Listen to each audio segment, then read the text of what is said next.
One of these drones is the best drone you can buy in 2017. The other is the JJRC rocket drone. With so many cheap drones on the market now, how does this one stand out? Well, the arms fault.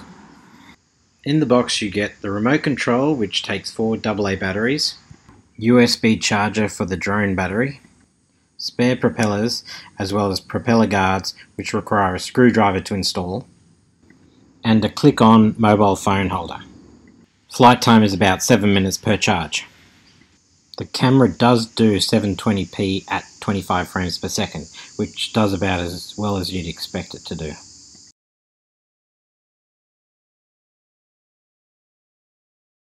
Right from the start I had drift issues. You can adjust the trimming, but I was never able to adjust it fully to compensate for any wind.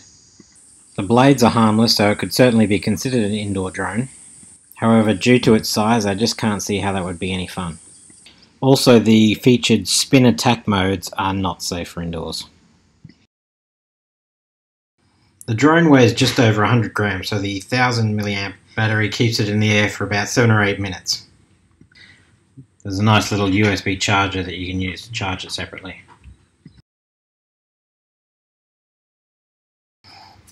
There's a nice little clicking mechanism inside each arm that snaps it into place when you're ready to fly it. However, please note that it will start the motors even if it's folded up. The same sliding mechanism can be pushed back to fold them back up again. The upside down flipping mechanism for the arms needs a bit of a whack to get it started. Either way, they just snap into place. The landing gear is woefully inadequate for the purposes of landing. It'll support it for demonstration purposes, but anytime you try and land, I'd be very surprised if it actually had much success not toppling over. As such, the blades tend to hit the ground. A lot. The controller takes 4 AA batteries and needs a screwdriver to unscrew the panel at the back to stop any kids from eating AA batteries, which is apparently a thing.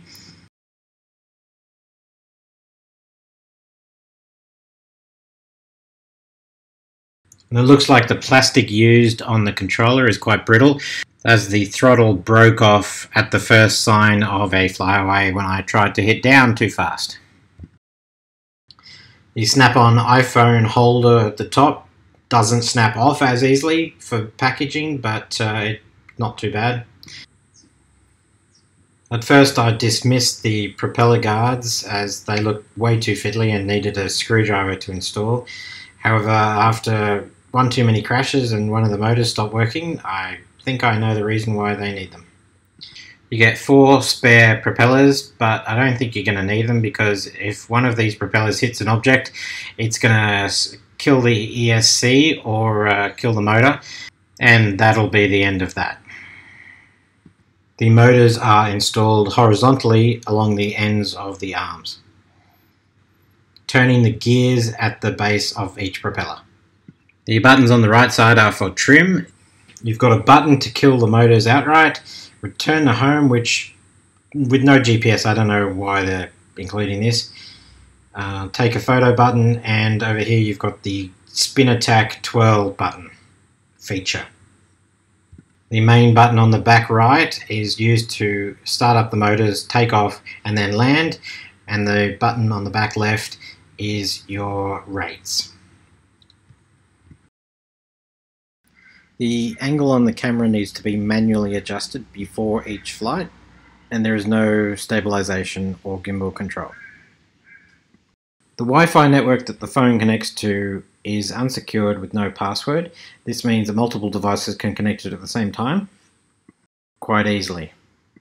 The app is also not optimized for the iPad and is rotation locked, so you can only view it on one side.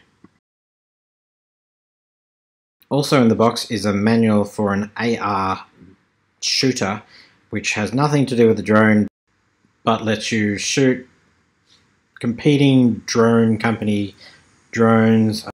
First one looks like you shoot blade inductrixes as they attack. Nice enough, but it asks you to create an account when you start playing. Another safety concern is that propellers can be started without the arms being unfolded.